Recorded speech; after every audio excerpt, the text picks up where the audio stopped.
یہ ہماری سوسائٹی کا ایک بہت بڑا المیہ ہے کہ دو آدمیوں کو جب لڑتا ہوا دیکھتے ہیں تو دونوں کو برا کہتے ہیں. کل ایک مسجد کی ویڈیو آئی, تراویح پہ جھگڑا ہو رہا ہے امامت پہ, مکہ چل رہے ہیں لاتے ہیں, لوگ کہہ رہے ہیں ان مولویوں کی حرکتیں دیکھو, پاگل لوگ. بھائی غلط کہہ رہے ہو آپ, پہلے یہ دیکھو ان میں صحیح کون ہے غلط کون ہے. ہو سکتا ہے ایک صحیح ہو دوسرا ظلم کر رہا ہو آ کے, تو تلاش کرو بھائی کون اس میں ظالم ہے. میں یہاں نماز پڑھا رہا ہوں کتنے سال سے, 2006 سے, آج 2025 ہے. اب مجھے ایک بات بتاؤ, اگر کوئی آ کے بندہ کھڑا ہو جائے مصلی پہ مجھے ہٹائے میں پڑھاؤں گا, اور 6 بندے لے آئے بس بھر کے, ہم مسجد پہ قبضہ کر رہے ہیں, تو کیا ہم یوں کہیں گے ٹھیک ہے جی آپ پڑھائیے, آپ نے پڑھا دی ہم نے پڑھا دی ایک ہی بات ہے. ہمیں یقین ہوگا نا کہ یہ بندہ 2 نمبر ہے. کیا خیال ہے بھائی, کیوں قبضہ کر رہا ہے مسجد پہ؟ نہ محلے والے آپ کو جانتے ہیں, کیوں بلا وجہ آپ پوری بس بھر کے لا کے بندے پہ گھسانا شروع کر دیے. ایک مسجد میں اتنے عرصے سے نماز ہو رہی ہے, تو نتیجہ یہی نکلے گا. آپ کہہ سکتے ہو کچھ بھی نہیں کرو, پولیس میں جا کے کمپلین کرو, جب پولیس میں جانے تک پورا قبضہ ہو چکا ہوگا, عین ممکن ہے پولیس کو بھی اپنے ساتھ ملایا ہوا ہو. تو ایسے موقع پہ یہ فطری چیز ہے, نیچرل ہے, گتھم گتھا لڑائی مکے, ایسا ہی کرنا چاہیے کہ جو غلط آدمی گھسے اور قبضہ کر رہا ہو اس کو ڈنڈے مار کے باہر نکالو. تو ایسے موقع پہ پھر لوگوں کا تبصرہ, یہ دیکھو مسجد میں, یہ دیکھو. بھائی آپ یہ دیکھو ان میں صحیح کون ہے اور غلط کون ہے. یقیناً مسجد میں مکے چلانا اچھا کام نہیں ہے, لیکن قرآن کہہ رہا ہے الا من ظلم, اللہ بری بات کو پسند نہیں کرتا, نہ برے الفاظ کو, نہ گتھم گتھا, نہ مکے بازی, یہ سب چیزیں غلط ہیں. لیکن جو ری ایکشن میں کرے گا تو ری ایکشن کی اجازت ہے میرے بھائی, ری ایکشن کی کیا ہے اجازت ہے. ایسے دنیا میں آج مذہبی اسکالر بعض دفعہ اخلاقیات کی ایسی تعلیم دیتے ہیں جو پریکٹیکل لائف میں ممکن ہی نہیں ہے. کوئی آپ کا پاجامہ اتار کے چلے جائے, اب مثال سمجھ میں آئے گی. آپ زیادہ پہلے تو یوں کر کے کھینچو گے نا اوپر, غصہ آئے گا کہ نہیں آئے گا آپ کو؟ پھر دوبارہ اتارے تو آپ کیا کہو گے؟ نہیں دیکھیں میں ایکسکیوز می, اب اٹھا کے چماٹ مارو گے آپ اس کو. اچانک ایک ویڈیو کسی نے کیمرے میں وہ ویڈیو بنا لی, آپ اس کو تھپڑ مار رہے ہو, گالیاں دے رہے ہو, یہ کر رہے ہو. لوگ کہیں یہ دیکھو اس دن یہ اخلاق پہ پورا مقالہ لکھا ہے انہوں نے, آج تھپڑ بھی مار رہے ہیں, گالیاں بھی دے رہے ہیں. بھائی یہ گالیاں کس بات میں دے رہا ہے, کس کے جواب میں گالیاں دے رہا ہے, یہ تو دیکھو. رونے بھی نہ دے, وہ تمہارا پاجامہ اتار رہا ہے اور تمہیں غصہ بھی نہ آئے, یہ تو بغیرتی ہو گئی نا پھر. تو یہ ہماری سوسائٹی کا تھوڑا مسئلہ نہیں ہے. ایسا لگتا ہے ہر شخص اس جرم میں مبتلا ہے. جب میڈیا پہ کوئی خبر دیکھیں گے وہ اس نے اس کو مارا, ابے دیکھا یہ دیکھو یہ ہے نیک لوگ. تو میں تو اس لیے ایسے اخلاق کی تعلیم دیتا ہی نہیں ہوں جو میں افورڈ نہ کر سکوں. میں تو بتا دیتا ہوں, میں تو گھر میں بھی بتایا ہوا, دیکھو بہت اچھے اخلاق سے میں گھر میں رہنا چاہتا ہوں, ایک لمٹ ہے برداشت کی. گھر میں بھی ہم نے ایسے دھمکی دی ہوئی ہے. کوئی گھر چلتا ہی نہیں ہے لامحدود خوش اخلاق, کچھ بھی کر لو بس ہم تھینک یو ہی کہیں گے, ہم ہنسیں گے, ہم کہیں گے کوئی بات. ایسا نہیں ہوتا, دنیا بیچ کے کھا جائے گی آپ کو, دنیا بیچ کے کھا جائے گی. بچے آپ کے باپ بن جائیں گے تھوڑے دنوں میں. آج کل موٹیویشنل اسپیکر کو میں دیکھ رہا ہوں, دیکھیں بچہ جب گھر میں کچھ چیختا ہے نا, چیختا تو اس سے بچوں کا نا ایک وہ ہارمون ریلیز ہوتا ہے. جب کوئی چیختا ہے بچوں کا ایک ہارمون ریلیز ہوتا ہے, اس سے بچہ میں یہ ہوتا ہے. پھر ویسے گاڑی اصطلاحات. یار وہ اخلاق سکھاؤ جو افورڈ کر سکو. بالکل ہی گھر میں ذرا, ویسے تو چیخنے کا گھر میں ماحول نہیں ہونا چاہیے. یہ غیر خاندانی لوگوں کے یہاں ہاں ہر وقت چیخو پکار لگی ہوتی ہے. خاندانی لوگ ہمیشہ آرام سے بات کرتے ہیں اور تمیز سے ہی چلتے ہیں. لیکن اگر کوئی ماتحت آپ کا لمٹ کراس کر رہا ہے بار بار, تو پھر بھائی تھپڑ بھی بنتا ہے, پھر چیخنا بھی بنتا ہے. پھر اگر اس کو تنبیہ نہیں کرتے تو یہ اس پہ ظلم کر رہے ہو آپ, پھر اس کے ساتھ زیادتی کر رہے ہو, تو پھر یہ اس کے ساتھ زیادتی ہو جائے گی. تو ہر چیز کی ایک لمٹ ہے. پھر بھی بچے کو سیلف رسپیکٹ نہیں, سیلف رسپیکٹ بہت زیادہ دے دی تو فرعون بن جائے گا, تکبر پیدا ہو جائے گا اس کے اندر. ہم کہتے ہیں بچے کی سیلف رسپیکٹ ہوتی ہے, یقیناً ہوتی ہے, لیکن بچے کو تواضع بھی تو سکھانی ہے.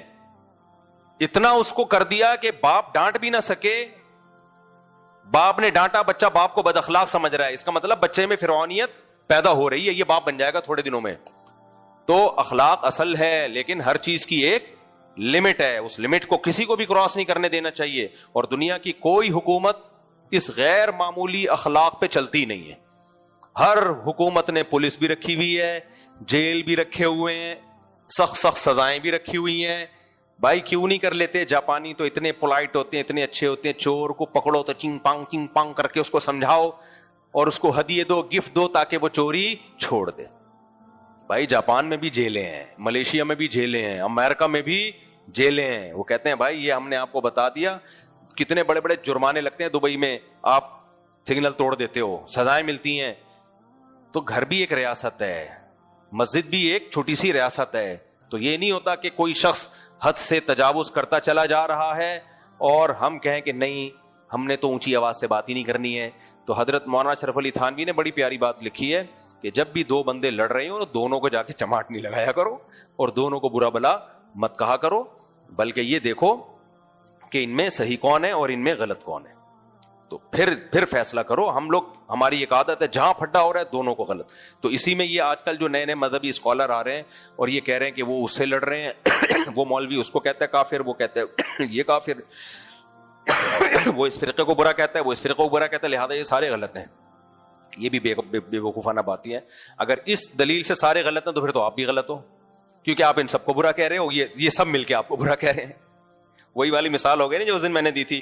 میں کہوں عبدالاحد بھائی نے میرے 1 کروڑ روپے لیے مجھ سے, میں نے کورٹ میں ان کے خلاف کیس کیا کہ عبدالاحد بھائی نے میرے 1 کروڑ روپے لیے. کورٹ نے ان کو بلایا, انہوں نے کہا نہیں میں نے نہیں لیے, مفتی صاحب نے مجھ سے 1 کروڑ روپے لے کے کھا گئے ہیں. کورٹ کا ہے, تو اس کو برا کہہ رہا ہے, وہ تجھے برا کہہ رہا ہے, تو ان کو چور کہہ رہا ہے, وہ تمہیں چور کہہ رہا ہے, تم دونوں ہی چور ہو, جاؤ یہاں سے.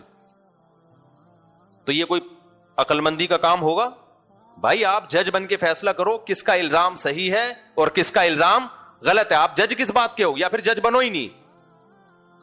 اب جج نے کیا کیا, دونوں کو بول دیا کہ یہ عبدالوہد مفتی صاحب کو چور کہہ رہے ہیں, مفتی صاحب عبدالاحد کو چور کہہ رہے ہیں, تم دونوں چور ہو, دفعہ ہو یہاں سے.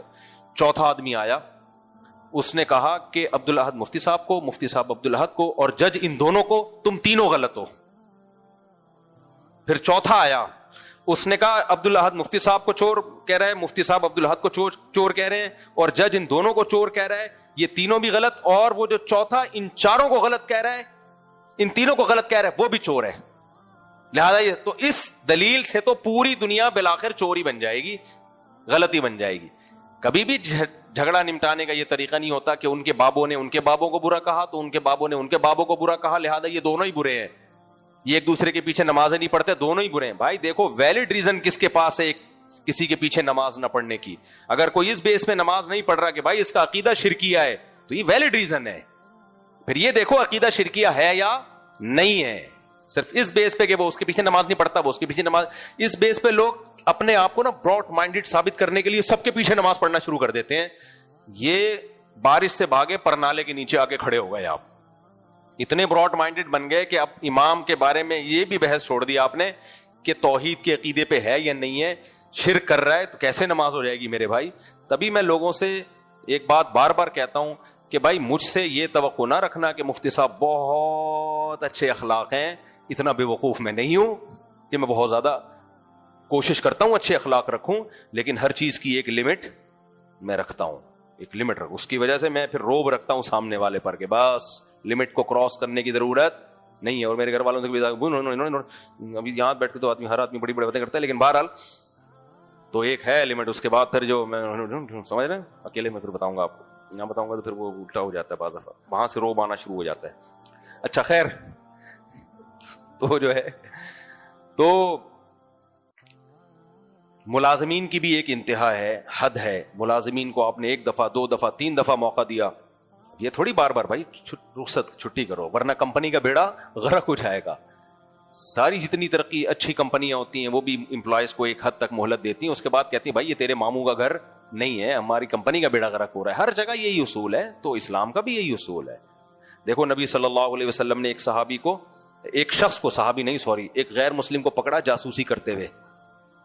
آپ نے حکم دیا اس کی گردن اڑا دو. اس نے کہا میری 6 بیٹیاں ہیں. نبی کو ترس آ گیا, یار 6 بیٹیوں کا کیا ہوگا, جرم بہت بڑا تھا. جاسوسی کس کی کر رہا تھا؟ نبی صلی اللہ علیہ وسلم کی. اور جاسوسی کا مقصد کیا تھا؟ آپ کو شہید کروانا. لیکن آپ نے اس کی بیٹیوں کا جب سنا تو چھوڑ دیا. اس کو شرم نہیں آئی, دوبارہ جاسوسی کے لیے آیا, پھر پکڑا گیا. پھر آپ نے اس کے حکم دیا گردن اڑانے کا. اس نے کہا کہ میری 6 بیٹیاں ہیں. آپ نے فرمایا لا یلدغ المؤمن من جحر مرتين, مسلمان کو ایک سوراخ سے 2 دفعہ نہیں ڈسا جا سکتا. یعنی اب بھی ہم اگر چھوڑ دیں تو اس کا مطلب کیا ہوا کہ ہمیں تیرا خیال ہے, اپنا خیال نہیں ہے, اپنے ساتھیوں کا خیال نہیں ہے. تو جاسوسی کر کے جائے گا, ہمارے ساتھی شہید ہو جائیں گے, ہم نے پہلے اپنے لوگوں کی جان بچانی ہے. تو یہ نبی کی سیرت میں بھی ملتا ہے, لا محدود نہیں ہے کہ بس سب بھائی لیڈر تو اس کو تھوڑی کہتے ہیں لیڈر, ہر چیز کی ایک لمٹ ہے. تو یہاں بھی اللہ نے بتایا کہ اللہ بری بات کو پسند نہیں کرتا, سخت لہجے کو پسند نہیں کرتا, لیکن جواب میں, کس میں؟ جواب میں, تاکہ لوگ تمہیں کھا نہ جائیں. تو اسی وجہ سے اللہ نے ہمیں غصہ بھی دیا. اللہ نے ہمیں خاص طور پہ مرد کو جو اللہ نے بھاری آواز دی ہے وہ اس لیے تاکہ گھر میں بیوی پر, استغفر اللہ, خواتین کہتی ہیں نا یہ تو ہمارے جیسا ہے, تو اللہ نے اس کو آواز بھاری کیوں دی ہے؟ اس لیے تو دی ہے تو تھوڑا سا یہ تم پہ روب رکھے, آپ ماتحت ہو کے چلیں. اور یہ اس لیے بھی کہ ہر چیز دلیل سے نہیں سمجھائے گا. یہ خواتین کہتی ہیں ایکچولی دلائل سے سمجھاؤ. بھائی دلائل سے سمجھانا ہوتا تو پھر اللہ نے مرد کو بھاری آواز کیوں دی ہوتی؟ کیوں آواز بھاری دی ہوتی ہے اللہ نے؟ دیکھو پولیس کے پاس اسلحہ ہوتا ہے, اگر پولیس کا کام دلیل سے سمجھانا ہوتا تو بندوق لے کے کیوں آ رہے ہو بھائی؟ تو مناظرہ کرو نا, آن لائن مناظرہ کرو چور کے ساتھ.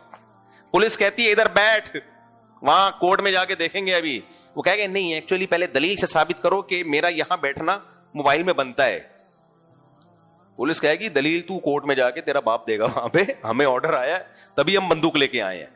تو اللہ میاں نے مرد کو جو بھاری آواز دی, مرد کو جو مردانگی دی ہے, وہ یہ ثابت کرنے کے لیے کہ گھر میں جو جائز فیصلے, ناجائز نہیں, ان میں ہر بات دلیل سے نہیں سمجھائی جائے گی. بیگم کو بھی ایکچولی یہ تو قیامت آ جائے گی, ہر دلیل کا بیگم کے پاس جواب ہوتا ہے. آپ ادھر جواب دو گے, وہ آگے سے مناظرہ بغیر شرطوں کے, ایسا مناظرہ شروع ہوگا نا کہ مباہلے تک نوبت آ جائے گی. تھوڑے دنوں میں آپ مباہلہ کر رہے ہوگے, بیگم ٹھیک ہے تم اپنے ماموں چاچے سالے پھپھے لے کر آؤ, میں یہاں سے اپنے لے کر آتا ہوں, آسمان سے آگ آئے گی, جو سچا ہوگا وہ بچ جائے گا. یہ نوبت آئے گی اگر بحث شروع کر دی. ایک لمٹ ہوتی ہے بھائی, یہ بحث ختم, اب یہ میں نے بول دیا ہے تو اب یہ ہوگا. جائز چیز ہو, ناجائز باتوں میں نہ کیا کرو. تو یہ اللہ نے مرد کو بھاری آواز دی ہی, مرد اس لیے بنایا ہے کہ وہ کبھی کبھار چنگیز خان بن کے نہ آئے, آرڈر دینا بھی سیکھے. وہ بھائی یہ بول دیا ہے تو یہ ہوگا, اب اس میں اب آپ کو آگے سے بات کرنے کی اجازت نہیں ہے. یہ ہو چکا ہے, the damage has been done. ہم بھی یہاں ہیں. اچھا خیر آگے چلتے ہیں میرے بھائی. تو ایک بہت اہم آیت یہ تھی اس میں. دوسری آیت یہ کہ اہل کتاب کے بیہودہ اعتراضات, کہ بھئی آسمان سے, یہودی عیسائی کہتے تھے آسمان سے کتاب نظر آئے, قرآن آئے, محمد صلی اللہ علیہ وسلم لیں. یہودی کہتے دیکھو تورات حضرت عیسیٰ علیہ السلام, حضرت موسیٰ گئے ہیں نا کوہ طور پہ لے کے آ گئے, تو قرآن بھی ایسا ہی آ جائے, یہ تھوڑا تھوڑا کر کے نازل کیوں ہو رہا ہے؟